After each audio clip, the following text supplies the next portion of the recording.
Does that look good? The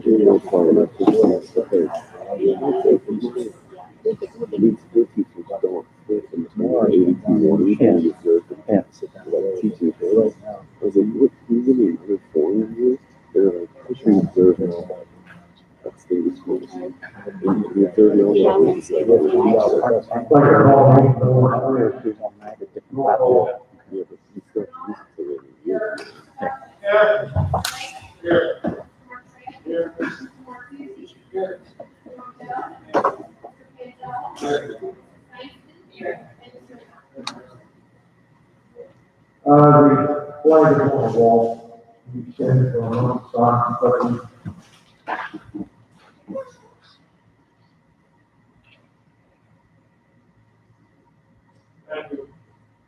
Allegiance to the flag of the United States of America, to the republic for which it stands, one nation, under God, indivisible, with liberty and justice for all. Sorry for the late start this evening from 6 p.m. to Washington, 7:30 p.m. We're in executive session on personnel, contractual issue, and safety and security. Monday evening, we were in executive session from approximately 6:30 to 8:30. Personnel, contractual issue, and litigation. With that, I want to have the motion for the minutes of the previous meeting. Motion second, all in favor? Opposed? Motion carried. Motion for the treasurer's report. Motion second, all in favor? Opposed? Motion carried. Do I have a motion for the payment of general federal fund bills? Motion second, all in favor? Opposed? Motion carried. Do I have a motion for payment of cafeteria fund bills? Motion second, all in favor? Opposed? Motion carried. Do I have a motion for the payment of the capital reserve fund bills? Motion second, all in favor? Opposed? Motion carried. This evening, we have a presentation by Mr. McLaughlin, Foundation, Center Executive District, of the Texas Library Block 6.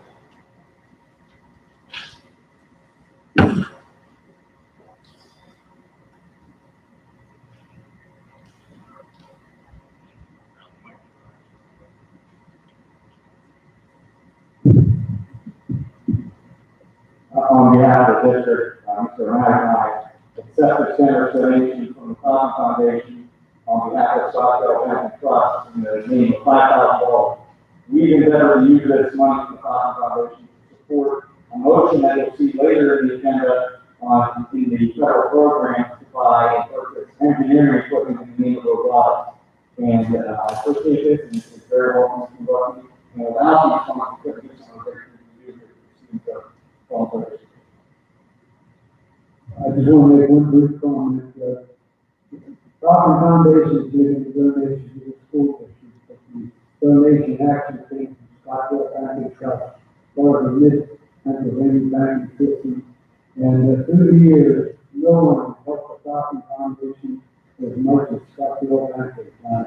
And in particular, like recognize Larry Nelson, or Larry Keeper, excuse me, who has just given so much through the years. Paul knows well anybody that is not a member of this conference, Scottsdale Bank and Larry Keeper for years. Thank you very much for your broadcast presentation. Thank you.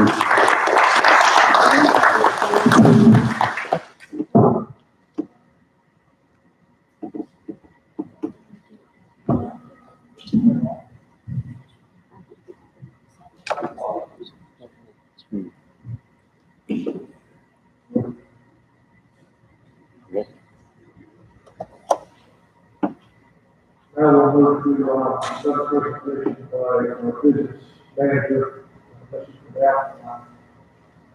To present the 2021-2022 budget.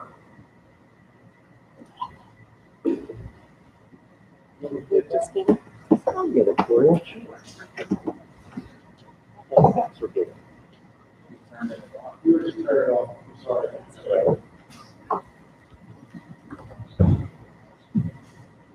you, Mr. O'Malley. 21-22 preliminary budget presentation.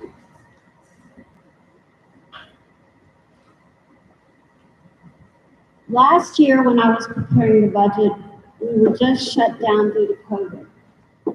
And we had no idea at all what impact COVID would have. We all thought that probably, if you remember, that we would be back to school by the end of school, that everything would be fine in the fall. Well, of course, we know now that was not true. So preparing the budget last year, when we prepared the budget last year for the current year that we're in, which is the 2021 school year, it was almost impossible to prepare the budget last year, not knowing what the future was going to hold with COVID. So districts throughout the state were historically disrupted since March of 2020. And we've had to balance our safety needs with our budgetary constraints in an environment that was changing sometimes by the hour with what the governor was sending down to us as far as directives on how to handle COVID. There was much financial chaos, not just for us, but for everybody. So in an environment where state funding is flat or decreasing and local revenues are stressed, it was obvious there was an influx of federal funding that was needed and provided much needed resource for our school district to help pay for COVID costs. This COVID shattered the entire status quo of the instructional model in school districts across the state. Many districts had to deliver multiple educational choices for the students and parents, and it would not have been possible to do that without COVID financing.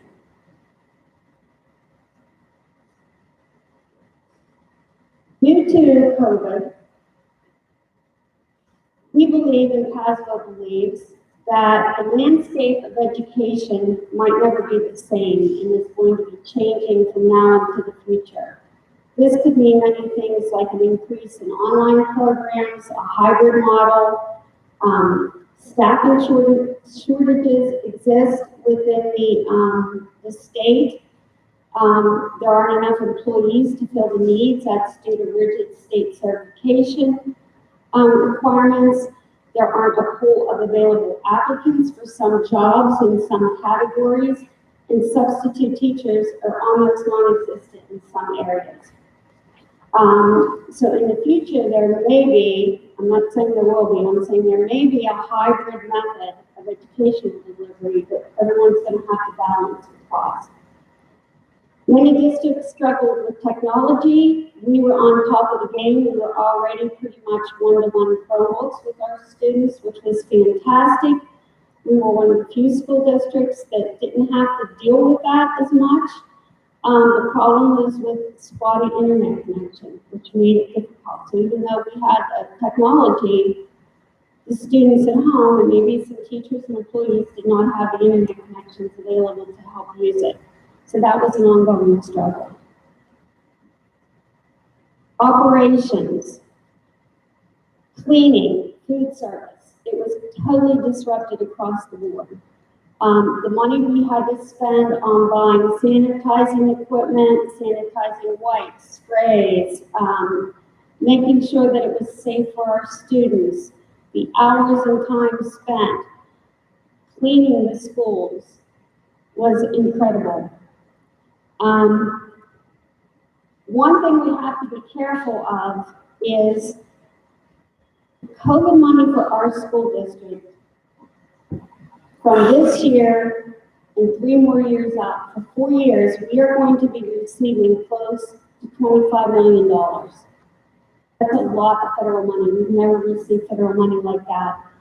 And we have to be very careful that we don't have a repeat in the past Back in 2011 and 2012, there were ARRA federal funds that were given probably, I don't even know what it was for, I wasn't here then, but there were federal funds given to the school districts, and when that funding stopped, and all the school districts used it to balance their budget, there was a huge, huge crash in educational funding back there. So they're awarding all of the school districts that we must begin planning now to carefully monitor our local and state revenue streams, along with our rapidly increasing mandated costs, to ensure that when the federal funds are withdrawn, school districts will have the sufficient and sustainable funding without having to resort to massive property tax increases down the road for budget cuts.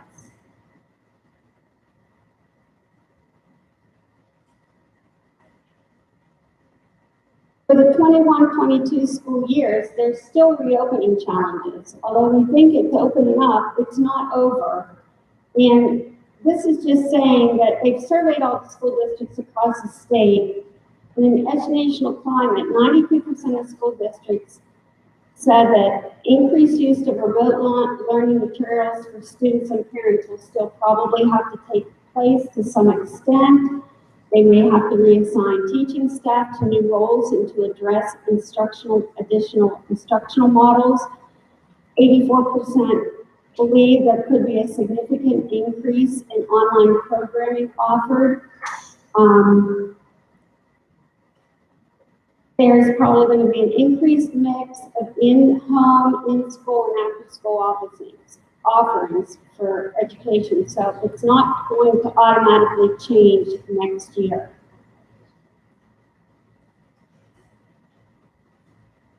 School districts also are increasingly developing their own cyber programs, and there's challenges with that too, which is making the adjustments to the curriculum, finding sufficient staff to program these cyber programs.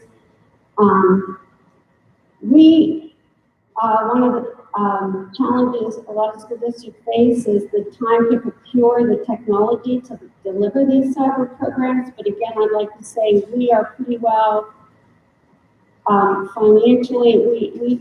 I think we have all the technology we need right now, other than general replenishment as it comes due.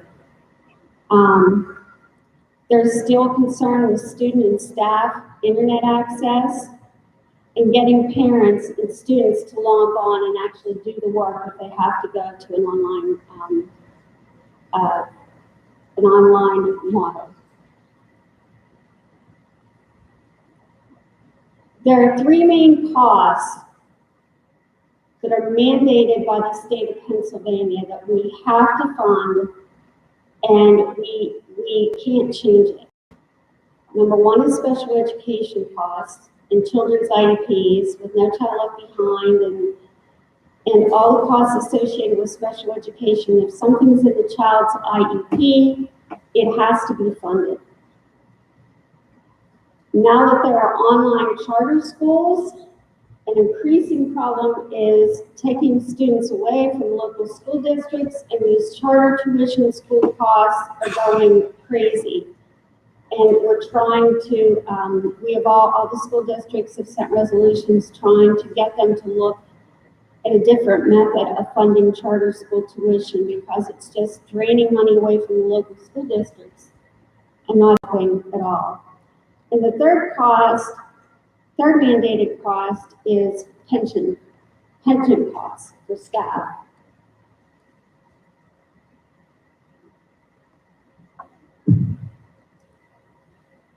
Special education costs. One thing everybody needs to realize, it's not just the cost of the teachers for special education. I'm older. When I was in school, when I thought of special education, I thought of, the special education teachers who help tutors and give the children help. Now we are mandated. We have guidance services. We have psychological services, which are increasing drastically, especially with the COVID situation, having more children in need of psychological and social work services, speech pathology and audiology, There's instruction and curriculum development along with that. There's legal and accounting services, medical services, nursing services, student transportation services, and student personal aids. All have increased dramatically over the last several years.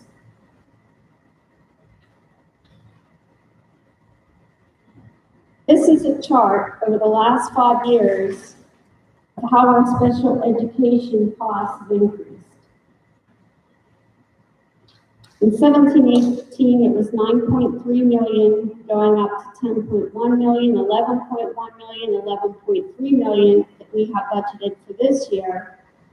And next year, we have it budgeted going up to 12.9 million. Now, before you say, oh my goodness, what happened here? Keep in mind that this includes a lot of outplacements for children who have to be outplaced in different facilities, like School for Autism or emotional support. We are trying to bring some of those students back that have decreased, but until we find out how they make out over the summer with summer school, we cannot determine how many we can bring back until August. So we have right now elected to leave the whole cost in there, which includes all the outplacements, until we know what we can bring back. And for the final budget, we might have a little bit more of an idea if we can reduce that. Number two, this is a chart of the outside charter school costs that the school district has to pay. As you can see, there were not cyber charter schools probably 10 years ago. And it was just a small amount the kids were going online. It slowly started increasing, and then in 16-17, we developed our own IU, I believe, cyber school model, and we drastically cut the number of students who were in outside cyber schools, charter schools, and brought them in-house.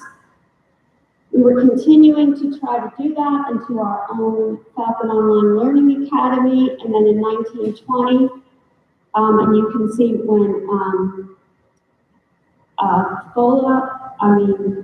when COVID started to hit, we anticipate for 2021, it's going up to 2.3 million for outside cyber school, and next year we budgeted about flat to 2.4, since we don't know how many are going to come back.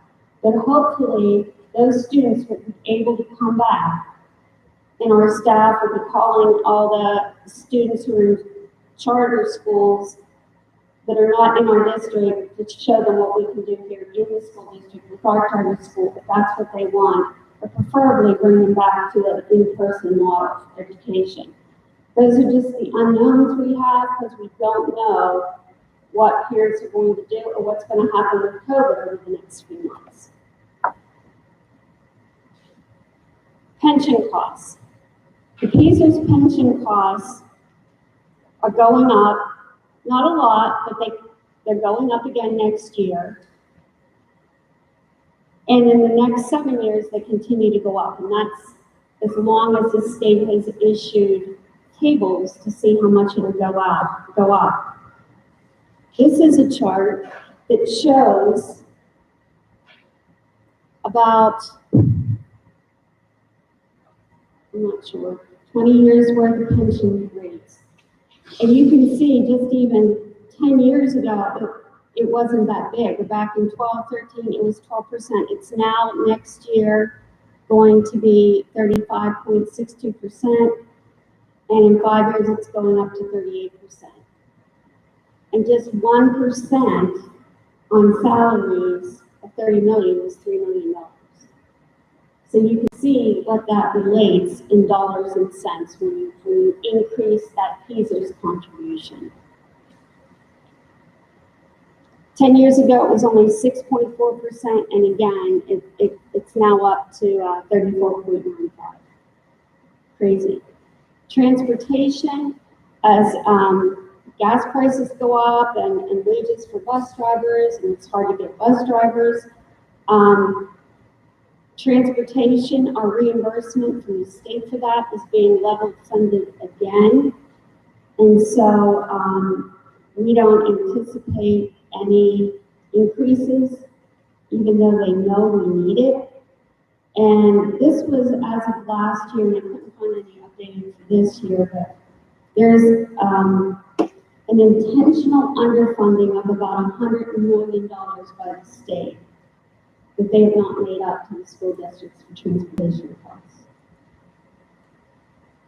Okay, now to the budget. Let's go to the budget. So that was what the overall what's happening last year with education and where it's going. In this budget, what we've included in revenues is the entire ESSER 2, which is COVID relief from the federal government, of $7.6 million is budgeted for next year. We will be receiving ESSER 3 money. We don't know all the details of how we're allowed to spend it yet, but we know how much we'll be getting. And we have allocated 40% of that, or $6.1 million to be budgeted in next year's budget. We know off the bat that $1 million of that money has to be budgeted for learning loss, whether that's extra tutors, summer school programs. It is not money that we can supplant. It's money that will have to be paid in addition to what we're paying now. Since we do not know how we're going to spend that yet until we get the requirements from ESSER, I have it sitting down in a contingency fund. I do have it budgeted, but I don't have it allocated to the proper categories where it should be placed, since we don't know. Our basic education subsidy is flat at $31.1 million. Our special education subsidy is flat at $4.8 million. Our transportation subsidy is increasing. It went down because we didn't pay bus drivers in the prior year due to COVID, and it's going to go back up next year because we'll be paying them in full hopefully this year if everybody goes back to school. The bond reimbursement revenue from plan pond reimbursements is estimated to be about $677,000 this year.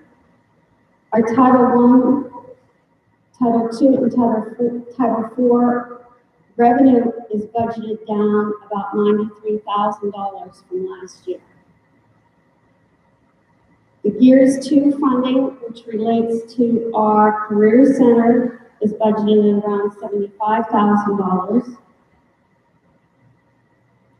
Local real estate taxes of $13.7 million, and I have no increase in this budget for real estate taxes right now, but I should, and I'm going to address that later. All other local taxes are budgeted around $6.5 million. In the expenditures, what are some of the main components of our expenditures? Our cyber program in-house, Falcon Online Learning Academy, we're going to try to run it in-house as much as possible. We don't know how that's going to look yet, to the extent that teachers may have time in their day. We're going to try to build it in so that we can reduce the supplemental cost for salaries, but we don't know how that's going to look yet.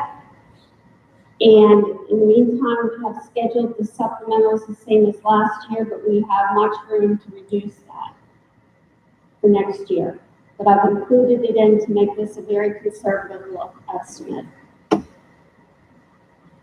All of the salaries in the budget are rolled over at actual, based on everyone's actual collective bargaining agreements or agreements. We have anticipated health insurance agreements of 5% in medical insurance, nothing in dental, and 7% in vision. Again, our PACERS rate went up. Our bond payment and debt payments have increased by $486,000. We're going to continue to pay a $1.7 million capital lease payment on our Energy Saving Act 93 project. I have the same contingency as last year of unknown of $450,000, but I've put in the extra $1 million for our loss of learning contingency right now. All the software and curriculum costs should be at actual. We want every piece of software we have, curriculum books we need to buy, line by line, and it should all be in there at actual. Changes in staffing that are included in this budget. So far, in this budget, we've reduced staffing by 5 professional employees due to retirements that we are not replacing. We have more than that retiring, but we're going to be moving people around. We're not sure where the certifications are going to fall out, and we may need some more special education teachers. So there's a reduction of 5 right now. Again, the full and supplementary stay the same. What is not included in this budget? I do not have an increase in real estate taxes. Talk about that later. I have not allocated $1 million in the ESSER learning loss funds. Our insurance costs have not been finalized yet. And again, we may have a significant, I don't know if it's significant, but a reduction in special ed costs due to a decrease in outside placements. So we're continuing to work on that. Mr. D'Amico, myself, and my staff meet weekly, if not more, and continue to go with each child, whether they're placed. Can we bring them back? What do we need to bring them back? It's tedious, and it's an ongoing process.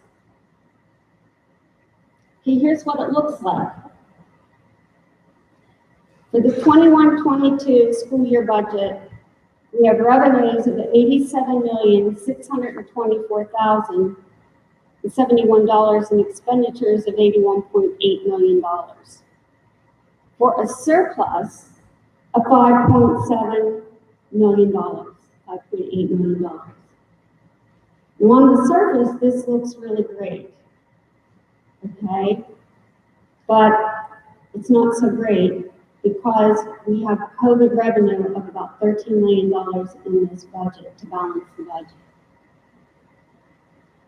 Last year when we passed the budget, again, we did not know what was going to happen. There were a lot of unknowns.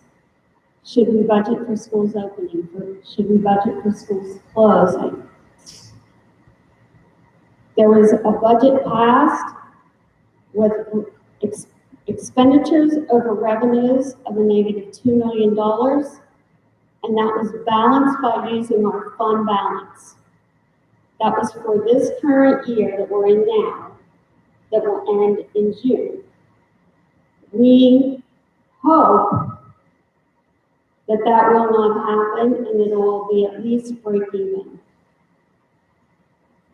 I do not have a projection of where it's going to end up yet, but by the final budget, I should have a fairly good, and the next week I should have an idea where we might end up with that $2 million. So I left it there just as is for my projection going forward, because you're going to see what effect all this means over the next several years.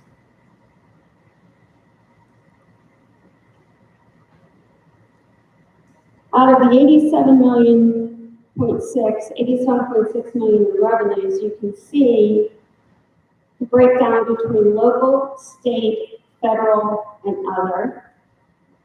The other that we budgeted this year was pay down of debt, revenue coming in from our bond refunding that we used to pay down debt. So that was the difference, which we won't have in the 21-22 budget. Our federal revenues are up $11 million. And again, that was due to COVID funds.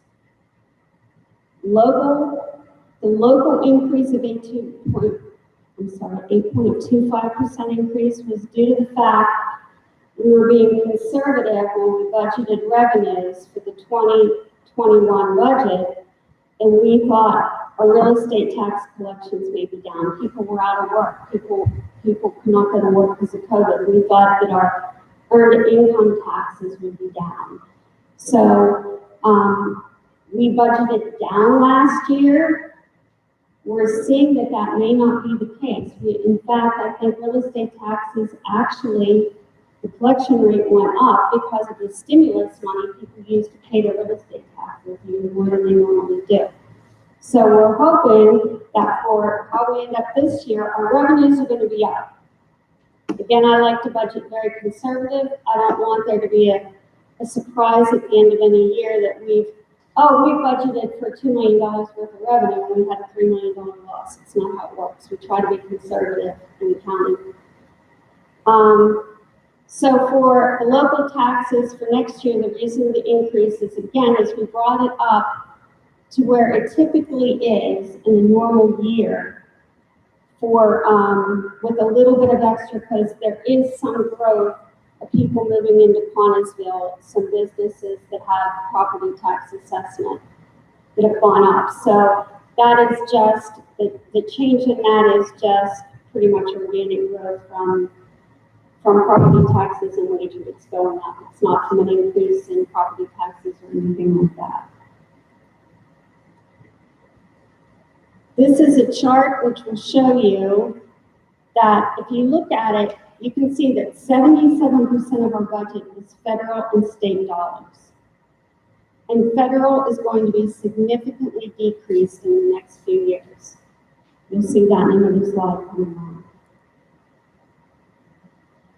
These are our expenditures by function that we have preliminarily budgeted. If you look, this is, by function we mean regular education programs, special education programs, vocational education programs, other instructional programs. That includes non-public school services, summer school, homebound instruction, and adjudicated court-placed programs in our FOLA. So we anticipate for our other programs, there's going to be a 27% increase next year. Our support services have gone up, but support services are only going up about 2.6%. Support services include all our regular office clerical workers, guidance services, attendance services, school library services, curriculum development, the special education office, certified instruction, staff development, board services, tax assessment and collection, legal, audit, superintendent's office, business office, IT department, principal's offices, nursing services, non-public health services, buildings and ground department, security and transportation, and HR. Those are mostly all the support services that are not direct instruction to the children. And that has stayed at 2.6%. Student activities is basically flat. The debt service goes up at $486,000. And again, my budgetary reserve is the same as last year, except for the $1 million I put in for the learning loss we need to allocate. Now we're going to look at it another way. Here's expenditures by object. Our salaries went up 1.5% across the board. Our benefits are about flat, they went down a little. Purchase services are up 11%. Purchase services include transportation, tuition to the outside charter schools, which we have no choice to pay, cost to the IU, insurance, tuition for outside placements, rentals of equipment and vehicles, and most of the outside placements for not only regular but special ed. Supplies and utilities went up an estimated $191,000. Most of that is restoring everything because we cut it back for next year due to COVID, and we're restoring some of the cuts back up. Property and equipment, we have up $90,000 based on requests that people needed. Finance and other is up 1.486. That's debt service and that $1 million in COVID costs again. So if you look at the expenditures by object, salaries and benefits are 60%. The purchase services, which are all our outside placements, and you've heard what those are 24% of our budget. Our debt, which is fixed, is 12%. That leaves us with 4% of our budget to actually play around with if you don't cut staffing costs. It's not a lot. There's not much to cut out of here. Our Career Center preliminary budget, our revenues we have projected going up. It's almost across the board from local, state, and federal at about $153,000. And the expenses going up the same amount. Any amount that is not, any amount of the budget that is not covered by Perkins grants or grants they obtain is charged tuition back to our schools and included in the general fund budget.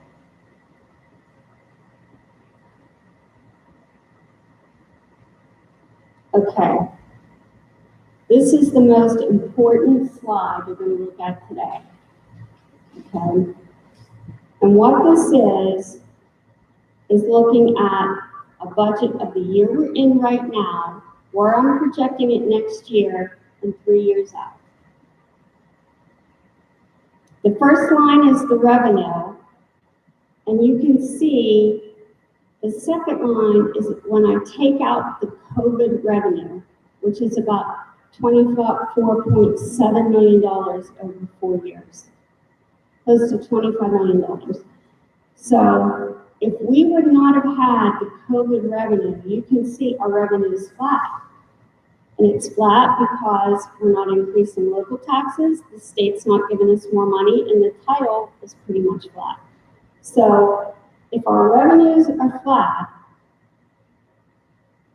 the only reason why it's increased is from that $25 million in COVID revenue. If you take our expenditures, and this year we estimated at $77,745,648. You can see this year it's 81.8 million. If I only increase expenditures at 2%, which is not realistic, only at 2%, and we don't know what's going to happen with inflation, we don't know what's happening with energy costs, which right now do not look good, okay? If you look at our net income loss, this line right here, is that pointing to it right here? Can you see that? No, you can't see my pointer, okay.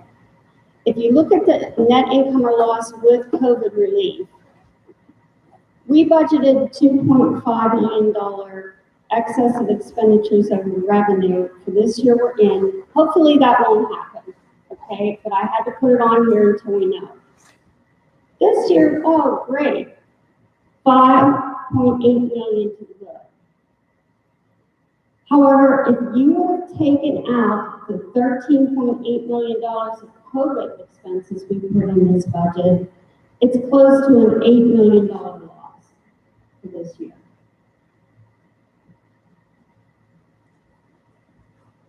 Let's go on to 22-23. Even with the COVID money, and only increases expenses, this is without reducing staff, without doing anything, we're going to show close to a $3.5 million loss in 22-23, an $8 million loss in 23-24, and it's going to go up to $12 million in 24-25. Those are contractual agreements with collective bargaining agreements. That's our debt schedules. Those are not fake figures. Those are actual numbers projecting out.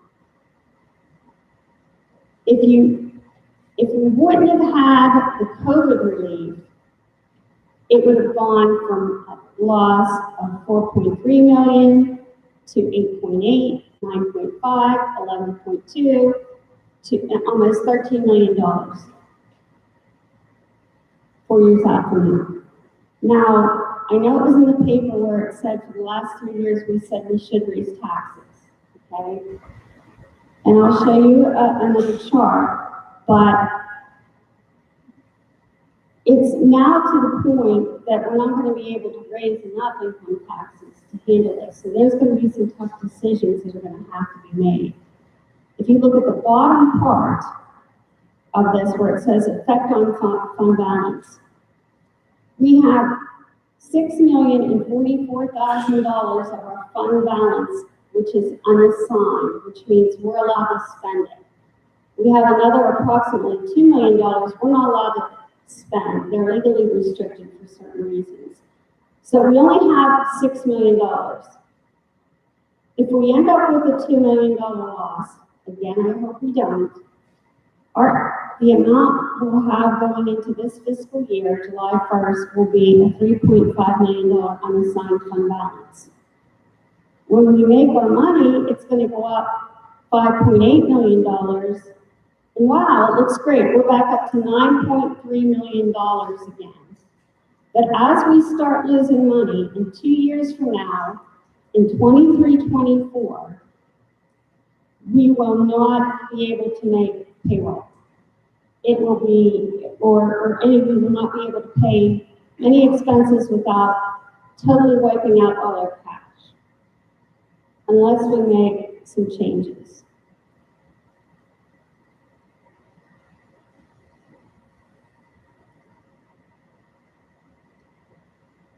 This is a 15-year schedule of our actual fund balance over the last 15 years and our projected fund balance for the next 4, the actual 11. You can see back in 10-11, there was a $13 million fund balance that over the course of 1, 2, 3, 4 years, 5 years, it was wiped down to $148,000.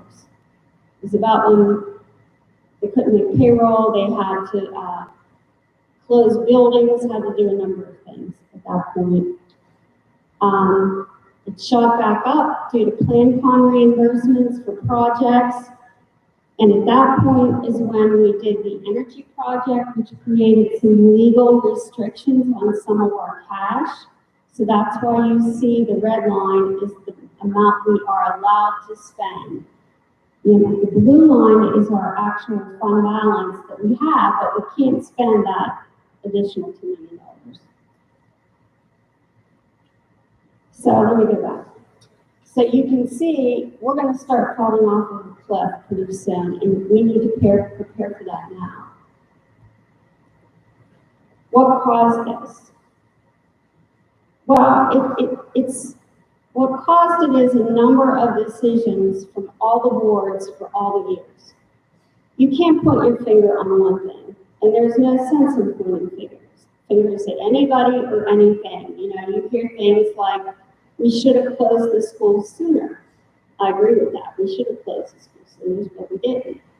We shouldn't have gotten involved in an energy contract. Maybe we shouldn't. Maybe we shouldn't have redid all of the buildings when we did them. I don't know what the answer is. I wasn't here for all those years, but I would like to think that we have some very good board members who served our community, who tried to make the best decisions they had with the information made available to them at the time. In hindsight's 2020.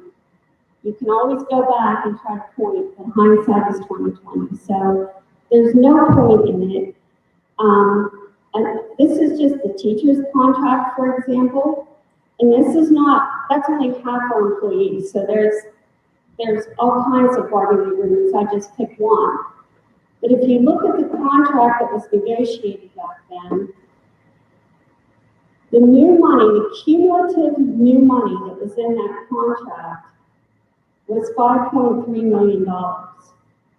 You would have had to increase property taxes close to $1 million every year. We can't even raise taxes $1 million in our district because we're restricted by something called Act 1, which is we can only raise our taxes according to an index that the state gives us. Right now, our index is 4.3%, and it generates about 0.6 of a million. And that's one of the highest it's ever been. We usually have a 3% index. I think they were generous and gave everybody a little bit more room to raise taxes due to COVID. But it's usually generates about, a tax increase generates about $500,000 a year, usually in good times. So, getting back to this, what this is showing is, in all those years, we gave a contract, and I'm not trying to pick on the teachers, because it's every contract out there, that had new money in it and no means to pay for it. Because if state money isn't increasing, and federal money isn't increasing, and we're not increasing property taxes, and our budgets have been balanced, then there's going to be a deficit. About 3 years ago, the prior business manager showed a projection stating that this year, if they didn't raise taxes, we would be short about $4 million, and he was about right on. Because if we didn't have that COVID money, we would be $4 million in the total for the year we're in, not the budget I'm presenting. So the time to have raised taxes a little bit should have been, in my opinion, this is my opinion, starting at least 3 years ago, 6 years ago. And you raise taxes when you don't need the money so that it's there when you do need it.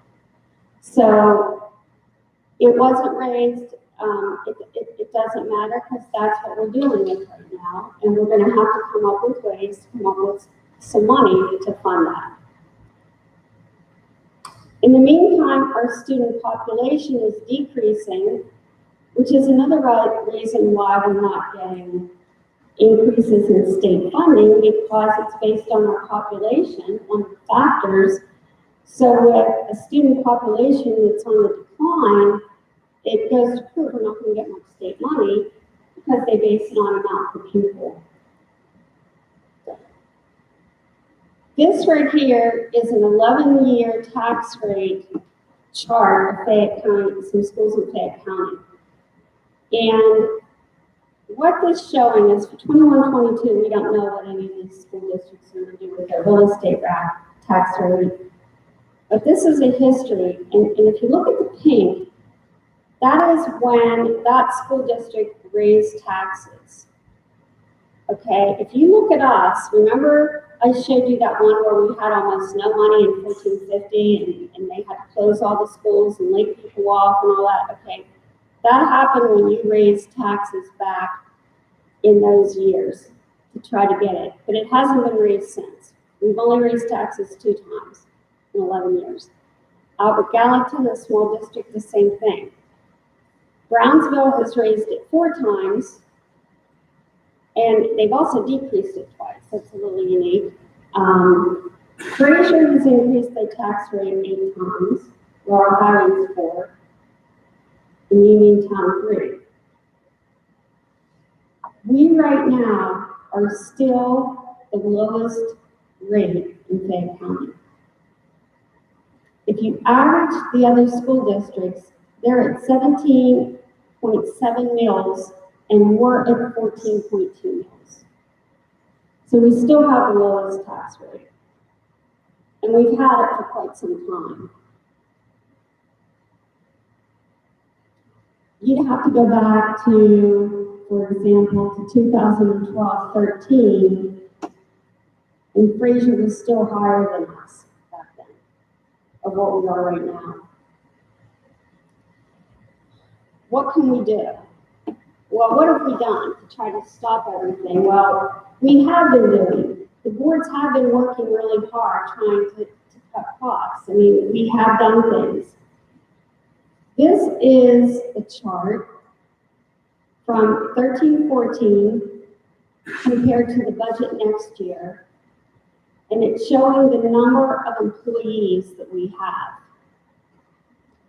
So in the last 7 years, okay, we went from 637 employees down to 560 employees. That's a reduction of 12% of our employees, and negative 77 employees. So they have been working hard to reduce employees. They're not adding people unless it's absolutely necessary. In that same time period, our enrollment has decreased 633 students, for a decrease of a 13.3%, which is almost in line with our decrease in students, decrease in employees. And in that time period, we closed, which was no small feat, 4 school buildings. We went from 11 to 7, which was 36% of our school buildings. So things have been done, and I assure you that every bill is looked at, whether we need it or not. This is just showing you that the amount that we can raise, if we were to raise property taxes right now at a collection rate of 90%, which is about what we receive, we can generate $590,000 at the maximum amount. What that represents is for the average house in Connellsville is a $33.03 raise per year, or $3.20 monthly.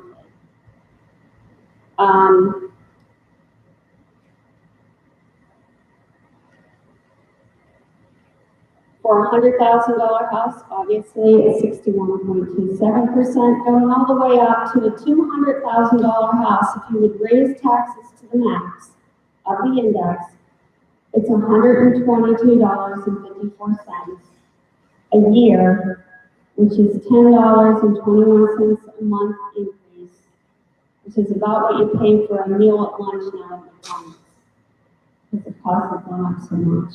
So that's the impact on the families. This is a very important slide too. What this shows you is if you would increase starting right now at 4.3% the real estate taxes this year, and then take it back down to 3% the next 4 years, because like I said, we're not going to receive a 4.3% index, I don't think, because we've never had it that high. Over the course of the next 5 years, we could raise $7.4 million. Our deficit, if you go back 4 years out, I think is $11 million. So even then, we can only raise $3 million in 3 years out in taxes. That's increasing it every year. Every year, having a maximum tax increase is not going to get us where we need to be to balance that budget 3 to 4 years out. So what's going to happen? Future decisions are going to have to be made, and they're going to have to start being made now. We're really lucky we have COVID money. We received a lot from the school district. If you look at the other school districts around us, they didn't receive nearly what we received. We are going to show hopefully we're going to show next year a positive $5.4 million. And we will have it added to the fund balance. And if we don't lose $2.5 million this year, we should be in good shape. It'll look like at the end of next year. The problem is the next 3 years out after that, and that's where decisions are going to have to be cut.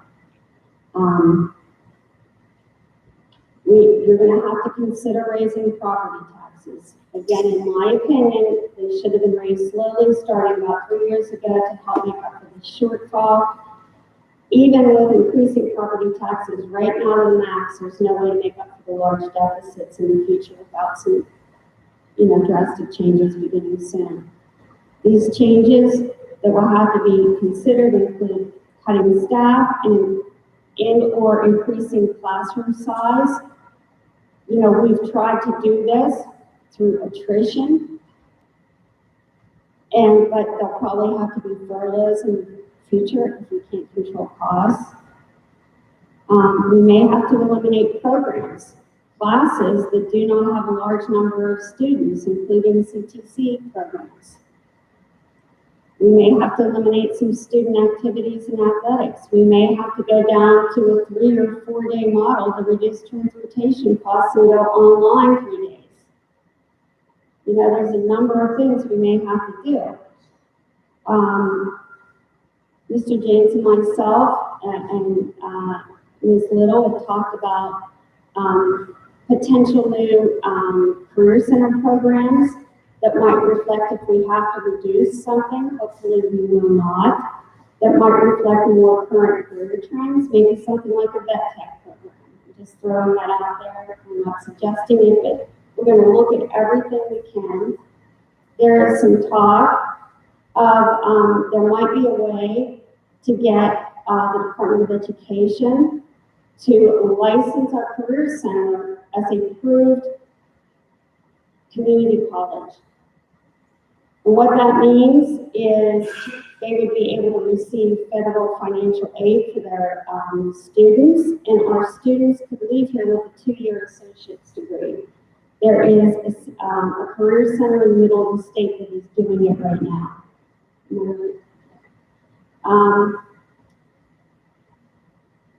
That's on a positive note. We will have to consider more hybrid online models to continue in the future to help reduce all the operating costs we have. Everything will have to be looked at in the future. So what are our next steps? At this meeting, we should adopt this proposed preliminary budget, although we do have until May 31st to formally adopt it. So if you do not adopt it, we'll have to have another meeting between now and then and have a special meeting by the 31st. That leaves us a couple days. But if we go by this time schedule and we do adopt the budget this month, starting tonight and definitely by June 3rd, we have to have the proposed budget available for public inspection. It will be put on our website, and our board secretary will have it in the office if anybody would like to come, any citizens to look at it. I have it right here with all the detail. On June 11th, we will have to advertise and publish a notice of an intent to adopt a final budget.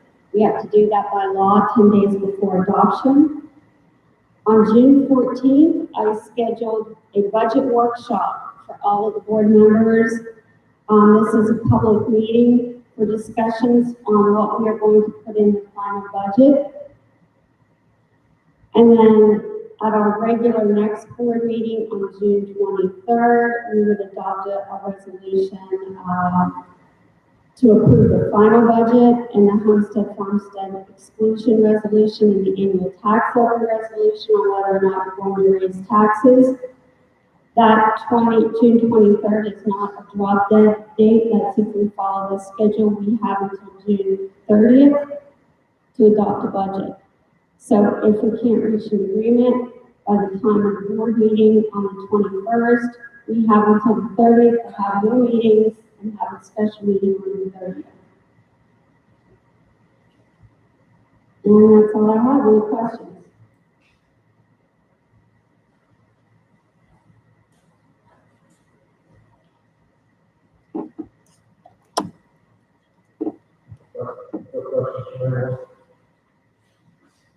You put the audience into that question too.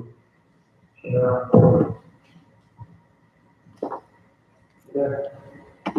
Thank you, Mr. Chairman. We'll move into the public comment. So with that, we'll move into athletics and recreation coach. I'll do that and advertise the golf course by Motion second, all in favor? Opposed? Motion carried.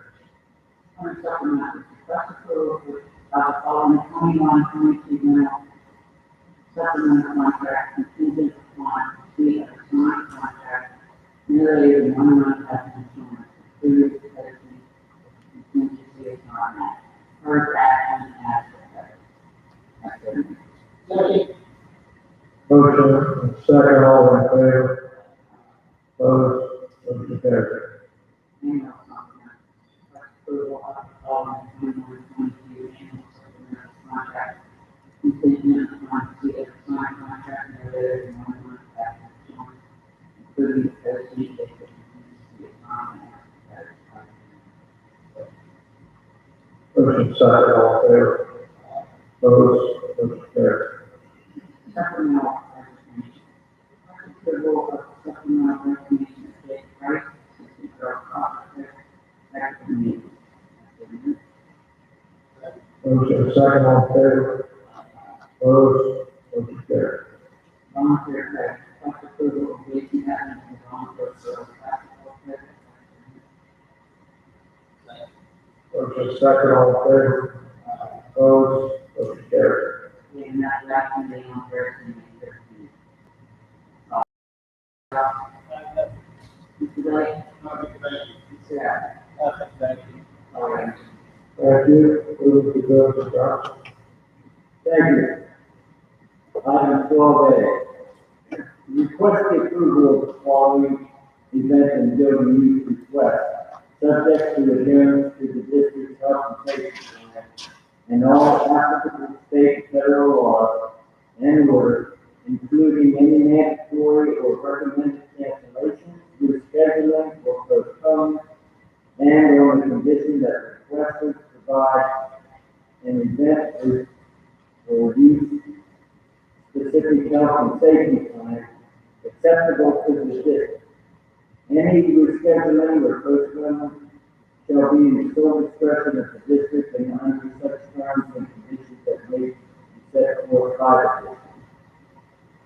Item number 1, Kitchen Company are requesting use of the middle school auditorium for a dance recital that will be Sunday, June 6th, from 8 to 10, Monday, June 7th, from 5 p.m. to 10, and Tuesday, June 8th, from 5 p.m. to 10:30, and a group service. Item number 2, Toronto area high school girls basketball team requesting use of the high school main gym and the auxiliary gym for future basketball team on Saturday, June 26th, 7:30. Item 3, Toronto high school football team requesting use of the stadium for football camp for the youth and Toronto boosters program, Tuesday, July 20th, 2021, and Wednesday, July 21st, from 4 to 8. Item number 4, swim team is requesting to use the pool for a learn swim Tuesday and Thursday on June 29th, and July 23rd, from 5 p.m. to 6 p.m. And item number 5, Toronto High School Leo Club is requesting the use of CI room 121 for shorter night, Tuesday, June 8th, 5:30 p.m. to 7:30 p.m. And I second. Motion second, all in favor? Opposed? Motion carries. Thank you. 12B has been stricken, and we're replacing it with another 12B. Request the approval to use the 2020 Pennsylvania Commission on Crime and Delinquency Security Grant remaining balance to be spent on the vestibule project and to authorize the administration to effectuate such project within applicable grant timelines and requirements. Now, so Motion second, and this is a slightly different from what we had on Monday night, and questions, including the audits. Hearing none, all in favor? Opposed? Motion carries.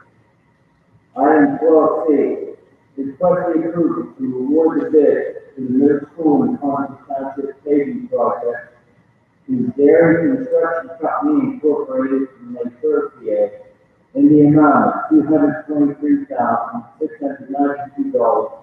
The lowest responsible bidder meeting specifications paid from the capital reserve fund, and I so move. Motion second on favor. Opposed? Motion carries. Item 12D, request approval of the following additions to the substitute custodian list for the 2021 school year. Kristen Stewart, Thomas Exton, and I so move. Motion second, all in favor? Opposed? Motion carries. And, we had committee meeting, was held on May 10th, at 6:30. And, that's all we have, no trade yet. Mr. Pritchard? Yeah. Yeah, Mr. Pritchard, you know, we, at our last meeting, we talked about our renovations coming out, Dunbar Township. We got all the quotes ready to go, so we can present back to the board. For the festival? No, not this, there's all the other renovations that we're going to do Dunbar. We started, we have a roof approved, this is on the interior now. We'll have it by next board meeting. Ceiling tile and so forth, flooring, and little room for down, right? Yeah, walk with the ceiling, right? You'll have that in the next board meeting? Okay, thank you.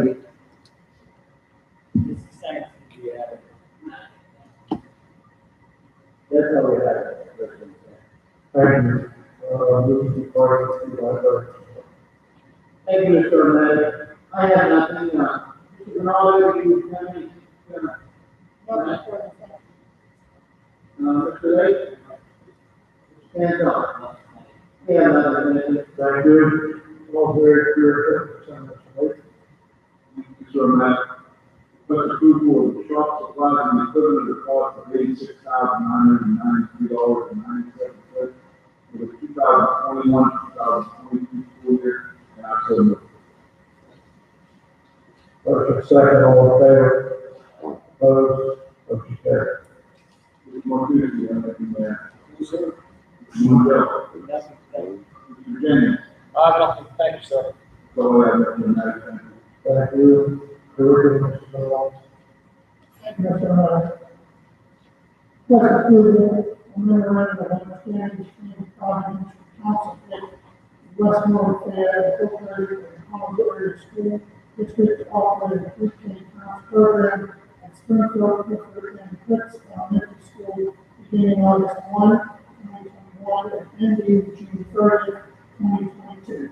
It will pay the district a sum of $9,000 per year in 9 monthly installments of $1,000 as proposed. And I so move.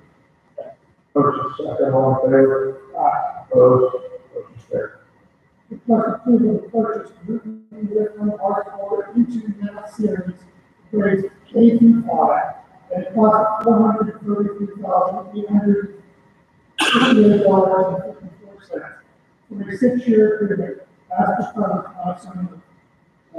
Motion second, all in favor? Opposed? Motion carried. Request approval of agreement with Educate Incorporated for a ETEP, which is Electronic Teacher Evaluation Protocol, an electronic teacher evaluation tool to be used to manage the evaluation process for teachers and supervisors at an annual cost of $15,794 and that's on you. That's all. Motion second, all in favor? Opposed? Motion carried. The next item will be a resolution that was made on Monday.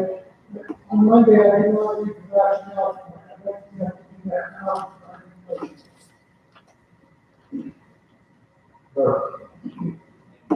During the return of another pandemic or resurgence, the school district must have all of its preparation materials, buildings, and staff ready to hit the ground running and the bell rings once again to start our brick and mortar educational delivery system. After all, we must see that our students and their parents feel ready to return.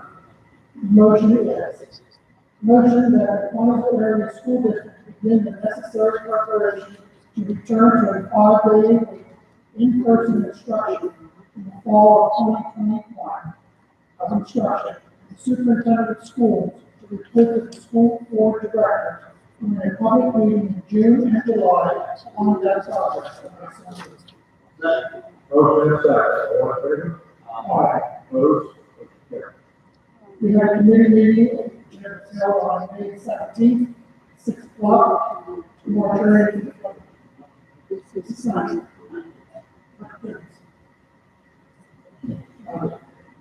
It's all we have. Thank you, Sergeant, please. Nothing, I'm not sure if it's going to bring up, I just want to make it a quick kudos to, Ms. Shreve and the National Honor Society, and their historic fall soccer club. Those kids come out and volunteer their time, see them out there every Saturday, and we couldn't do it without them. They're great, they really help out, and they're a important part of our Saturday, so I just want to thank her and those have nothing else to department. No. Good. Nothing, thank you. All right. Thank you. Thank you, Mr. First approval to license school and learning management system for Power School Group LLC at cost $3,000 and paid for other four parts. The current cost of $26,100 after the first year we paid for that budget. That's it. Motion is second, all in favor? Opposed? First approval to purchase 22 X5 robotic kits at a cost of $14,700 to be paid for credit for funds. That's it. Motion second, all in favor? Opposed? Motion carries. It was committee meeting held May 16th, 2021 at 6:30 p.m. That's all I have. Second, then, okay. That's all I have. Thank you. Moving to finance. Thank you. Item 18. Request the approval to apply for a district credit card at Somerset Trust with a credit limit not to exceed $10,000 and to cancel the PNC credit card once the account is established and not so moved. Motion second, all in favor? Opposed? Motion carries. Request the approval of the budget transfer, not so moved. Motion second, all in favor?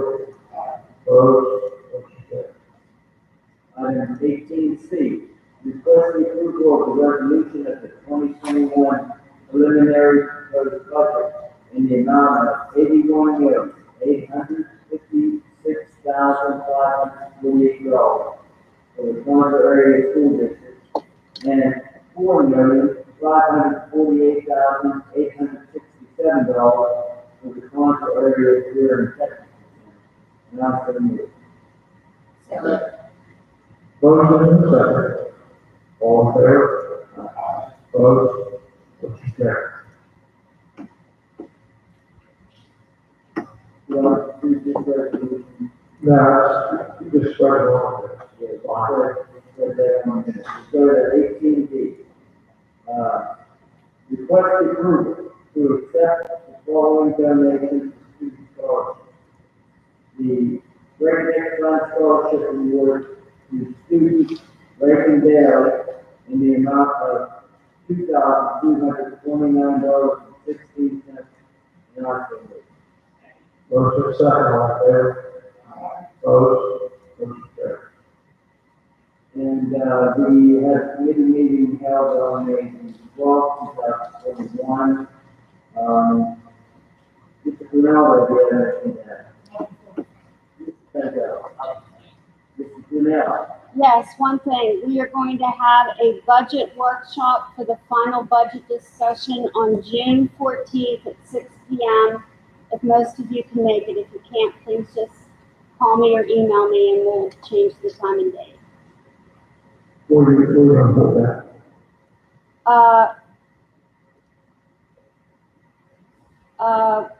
When is the, No, I mean, what building? what building, when is it? Maybe down on 121? At the high school? Yeah,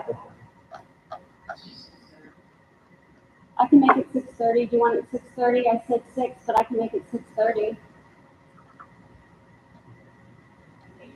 Yeah, I'll see what everybody says, but whatever date you do it, I'll make it 6:30. Mr. General, I laughed the auditorium, I know the auditorium is available, but I think it's not the auditorium. Get better than You want it back to the auditorium? it's, It's a workshop, keep in mind, it's not a presentation. correct. First, most of the board, but the board first. I don't think it matters to the but once you guys work that out, so. Thank you. That's all we have, sir. Thank you. Moving to, food service. Thank you, Mr. O'Leary.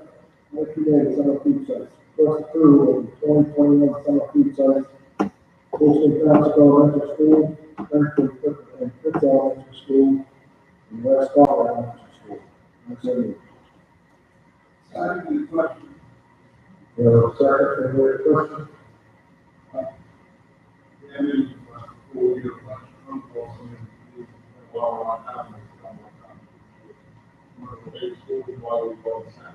Why would all that work out?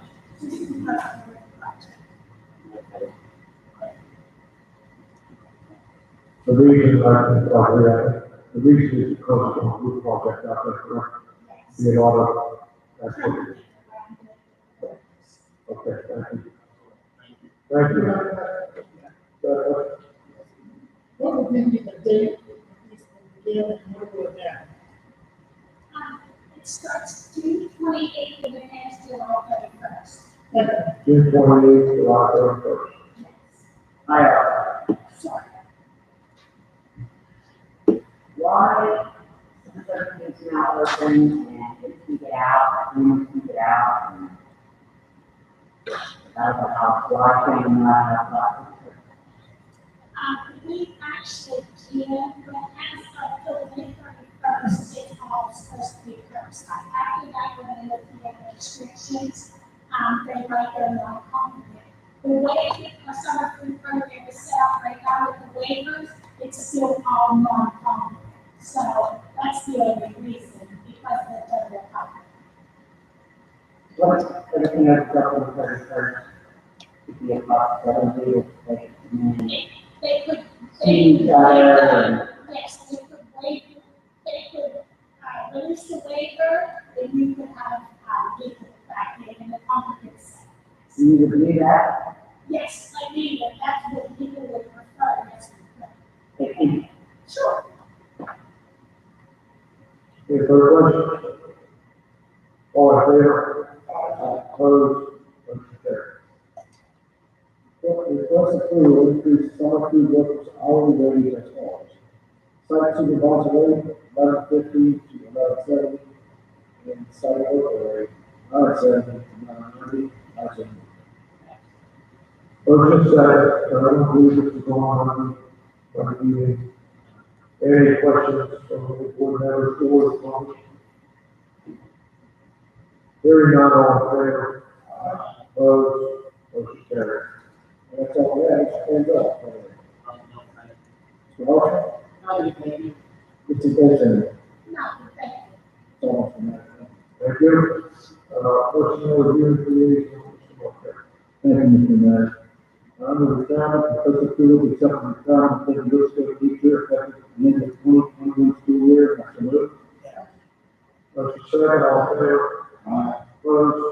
Motion carried. Retirement, because of approval, accept the retirement of the firm technology employee effective June 30, 2021. Mr. Lewis. Motion second, all in favor? Opposed? Motion carried. 20C, retirement. Because of approval, accept the retirement plan basing it taxpayer employee effective June 1st, 2021. Mr. Lewis.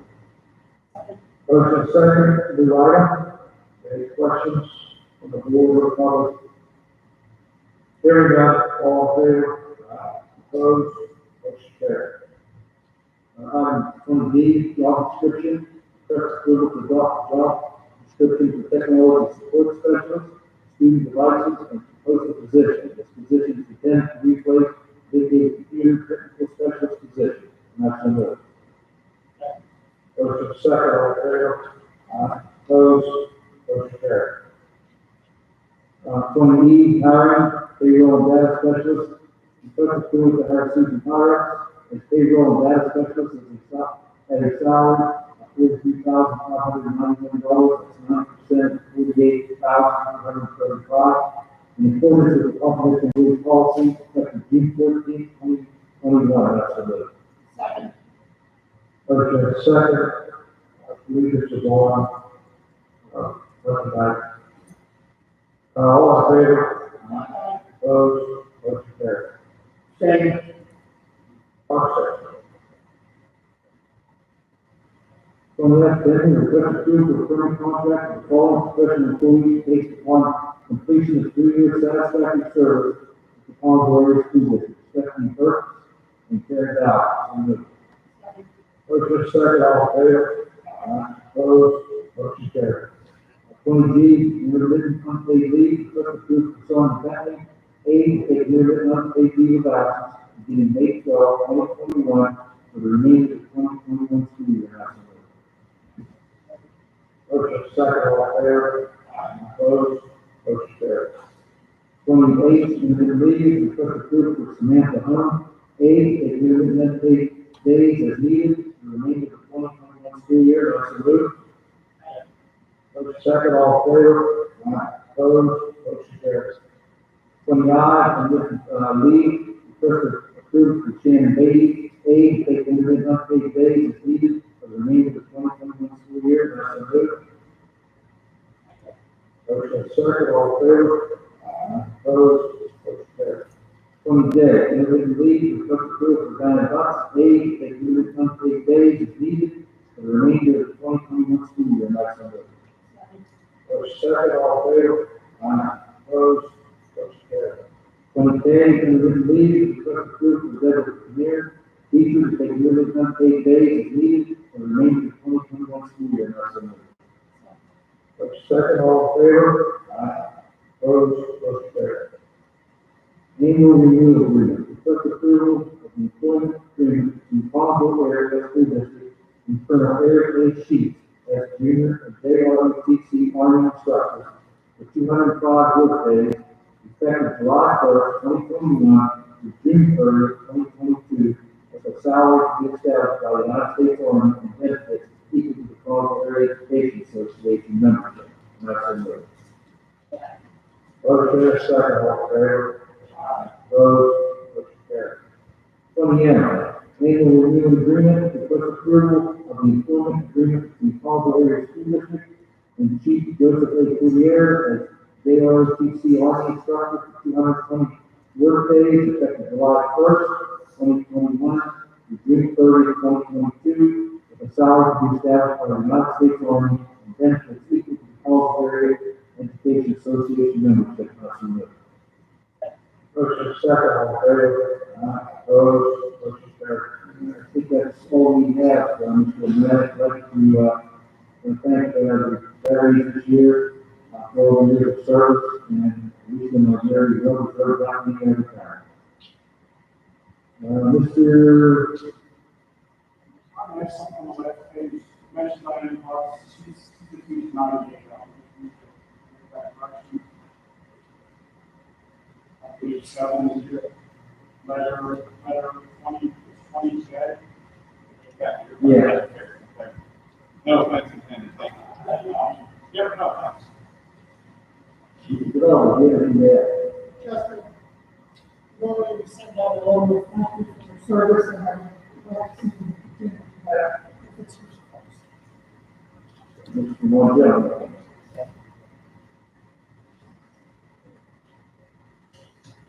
Mr. Brad, give it there. No, thank you. Oh, yeah. Thank you for listening to all the service. Thank you, Mr. Chairman. I have nothing. Mr. Marquis? Yes, sir. Mr. Lawler? One item that you could, as chair of policy, solicitor, there's a, student speech for the Supreme Court. I would assume that, that may or may not have effect on cost of student speech. You may have a review or look at that.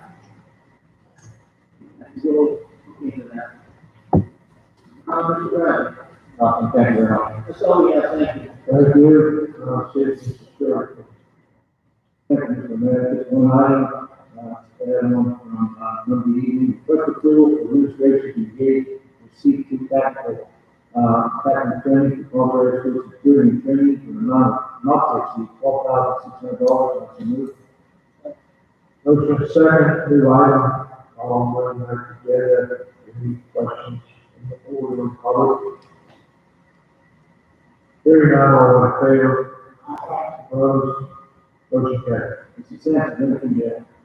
More people? Mr. Porter? So, yeah. Thank you. Special education. Commissioner Meyer. First approval, the education service agreement between Unity and one and the Collinsville Area School District for educational resources for the 2021-2022 school year. So moved. Motion second, all in favor? Opposed? Motion carried.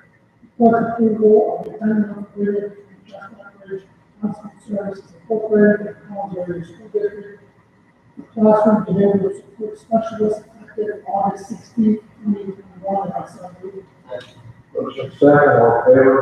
Opposed? Motion carried. In the special education community meeting held on May 17th, 5:30. Mr. Mayor, anything further? Nothing, thank Mr. Martin? Mr. Benito? Nothing, thank you. Oh, yeah, Mr. Mayor. Thank you. Student service, please. Thank you. Senior certification, first approval of Eastern University Office of School Nurse Practicum Affiliation Agreement for Rachel Casey for the planning of school nurse certification during 2021 year. That's it. Motion second, all in favor? Opposed? Motion carried. First approval of student affiliation agreement between West Virginia University Board of Directors on behalf of West Virginia University School Nursing and Contrary School District at May 1st, 2021 through May 31st, 2026. Motion second, all in favor? Opposed? Motion carried. First approval to accept the resignation of Deborah Lucas, third common advisor, effective the end of 2021.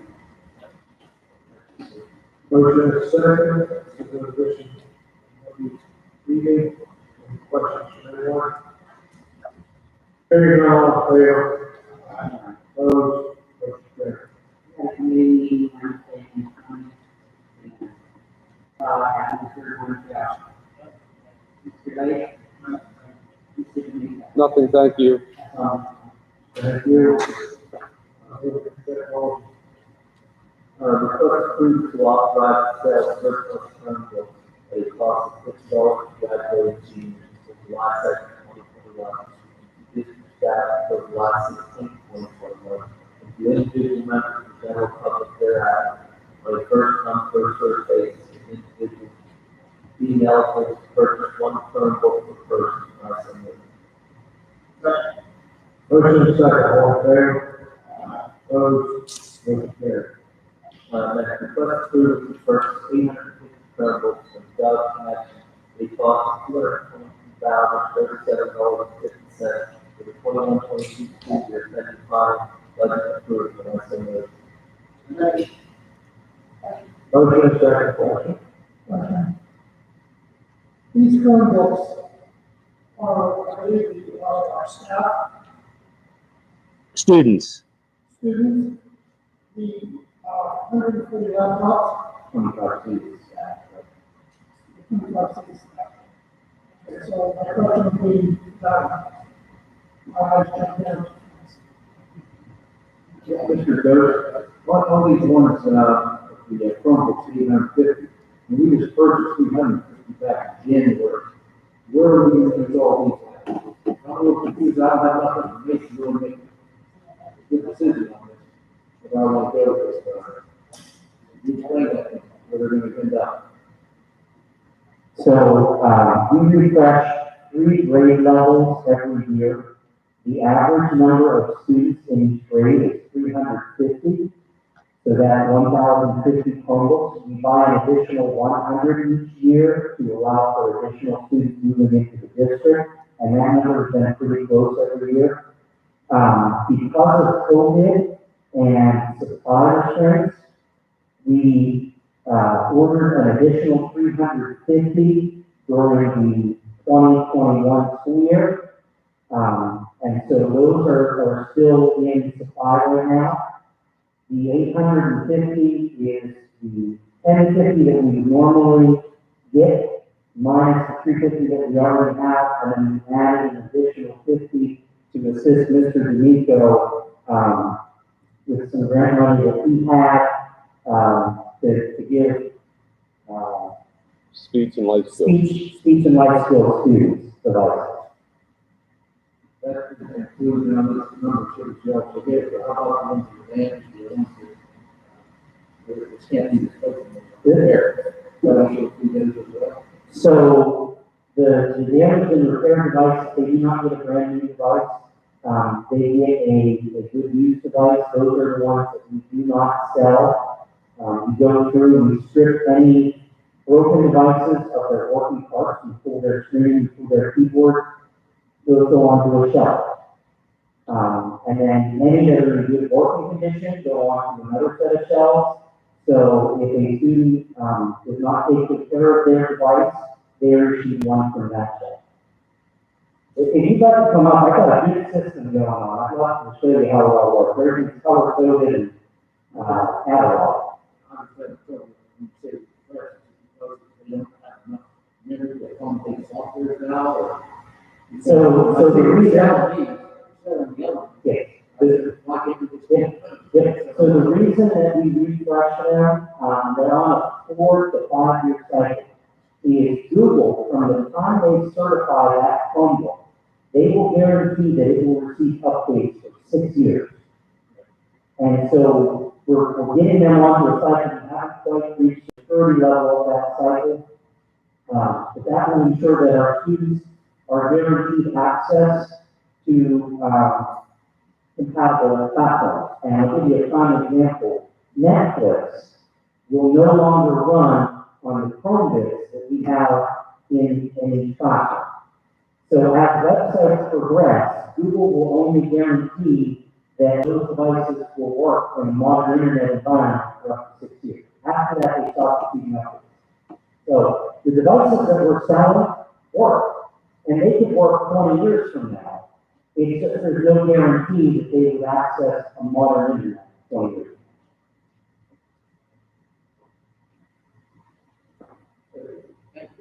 Another question, is this something we use? You can supplement and supplant using code on correct. We're targeting the remediation efforts, and this goes back then on our regular cycle so that we start appropriately budgeting for the replacements that Mr. Coach, added. I thought you were putting it was a certain percentage you use technology. Correct. Any further questions? All in favor? Opposed? Motion carried.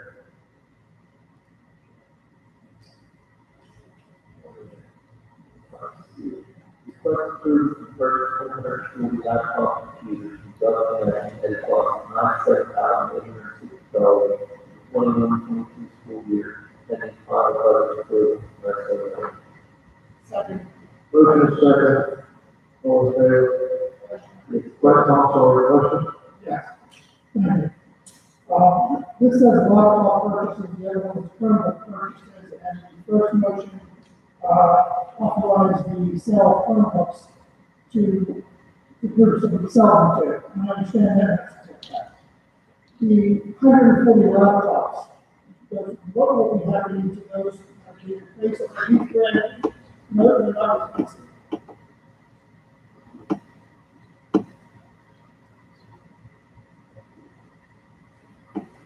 These 140 laptops are going to the elementary teachers. Their devices are 5 years old. At the time they were running Windows 7, We attempted to upgrade them to Windows 10. They are not capable of running Windows 10, so in an effort to stay current, that's where these devices are coming from. The ones that we are getting rid of will probably become loaner devices. As you're aware, we had a revolving door of long terms coming through this year. And what happened, because we gave everybody a laptop, the teacher wants to keep their laptop. So when they go on leave, we need to have something in their classroom for their substitute use. So the ones that we're pulling out of the classroom with this refresh, we'll stockpile those, so they'll become loaner devices. There's 120 teachers that don't respond. This is all elementary schools? Yep. Any further questions? All in favor? Opposed? Motion carried. That's all I have. More there. You got to say that? Nothing else, thank you. Thank you. Thank you, Mr. Mayor. Request approval of the following additions to the bus stand operations for 2020-2021 school year. Brittany McChesney, Julie Seisky, Stephen Williams, Vicki Windsor, UW Cold Run Bus Line. Before I say no, I want to apologize. I put it. Not saying that. Put you in a second. All in favor? Opposed? Motion carried. Mr. Manzella, Mr. Arthur. Mr. Evans? That's all we have, Mr. Mayor. Thank you. Under budget report, two motions. Request approval to continue the district membership for the 2021-2022 school year. The Pennsylvania School Board Association incorporated at an annual cost of $11,909.55 as budgeted, and that is the same cost as last year. So, motion second, all in favor? Opposed? Motion carried. Request approval to obtain special counsel, peer legal group, for Title IX investigation at an hourly rate of $165 per hour as needed. And I suppose, motion second, all in favor? Opposed? Motion carried. And I need a volunteer for request approval to appoint as a voting delegate for PSBA delegate assembly. Do I have any volunteers for that? Mr. Ronaldo? Mr. Ronaldo, please request approval to appoint Mr. Ronaldo as a voting delegate for the PSBA delegate assembly. And I so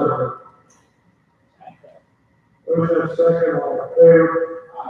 Opposed? Motion carries. Under public comment for non-agenda items, we have not received. Mrs. Cornell, do you have anything further to add? Nothing, thank you. Nothing? Thank you for the presentation on the way. Superintendent Brennan. Thank you, President Knight. Congratulations, Mr. Ronaldo, for the appointment to the voting delegation. I know you're a very high-end team. We're working with PSBA, as noticed, and when you send us information, we digest it and then appropriately try to act on it. Thank you for your service to PSBA. I want to thank the retiring teachers and other personnel for their years of service to the students and all their school district. I'd like to reiterate what Mr. Ronaldo said. In addition to, again, thanking the Cotton Foundation for their donation, and to thank the Breakneck Fund Scholarship and their award to Regan Valley. That $2,229, I'm sure will be very beneficial to the continuing education. I think that the check that the Cotton Foundation supported $5,000 for our robot project is very appreciated. In a little bit of knowledge, some sort of resemblance of our BC life, our before COVID life. We were able to have two events at our school in this building and at Millsbury High School under the guidance of Trudy Nicholson and Beth Shree. We inducted approximately 85 students into our Millsbury School District National Honor Society, Career and Technical Honor Society, and just the ceremony being able to be attended by parents and guests at the level that we were, at the time that we were, is both a testament to where we are as a district and to those two advisors and the work they put with those groups, and in honor to those students that earned the right to be named into the honor society. And it was two great events here, both at Tech and at the high school, and I thank both of those advisors for their work with those groups. Mrs. Grinnell and her team of Mrs. Robinson, Mrs. Porterfield, Mrs. Smith, Mrs. Williams, Mrs. Rupert, and Mr. Solomon, I thank you for that presentation on the preliminary budget. There's a lot of time behind the scenes work that goes through into the PowerPoint presentation, and that's just one piece. And one nugget that kind of gets buried in there that was brought to my attention by Mr. McCoy and his team today was that with everything that's going on in our district and all the impact that we know that occurs with cyber, charter, for-profit school enrollment, we're at a gross of 2 students this year going to a outside for-profit cyber coach.